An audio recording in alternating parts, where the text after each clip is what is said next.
హనుమంతుడి జన్మస్థలంపై ఇంకా సందిగ్ధత కొనసాగుతూనే ఉంది.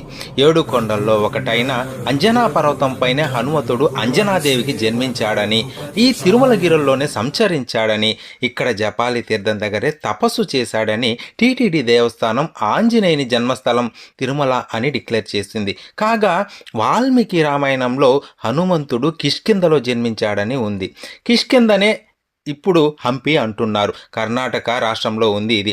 హనుమంతుడి జన్మస్థలం గురించి ఈ 2 ప్రాంతాల వారి మధ్య వాదనలు జరుగుతూనే ఉన్నాయి. కర్ణాటకలోని కిష్కింధలో పుట్టి ఆ శ్రీరాముడే శ్రీనివాసుడిగా అవతారం తీసుకున్నాడని తెలిసి ఇక్కడికి వచ్చాడా, లేక శ్రీరాముడు తన దగ్గరికి సహాయార్థం వస్తాడని తెలిసి తిరుమల నుంచి కిష్కింధకు వెళ్ళాడా అనే విషయం తెలియాల్సి ఉంది. హనుమంతుడు జపం చేసుకున్న ప్రదేశం కాబట్టే జపాలి అనే పేరు వచ్చింది. చూడ్డానికి కూడా ఎంతో సుందరంగా ప్రశాంతంగా ధ్యానానికి అనుకూలంగా ఉంటుంది ఈ ప్రదేశం.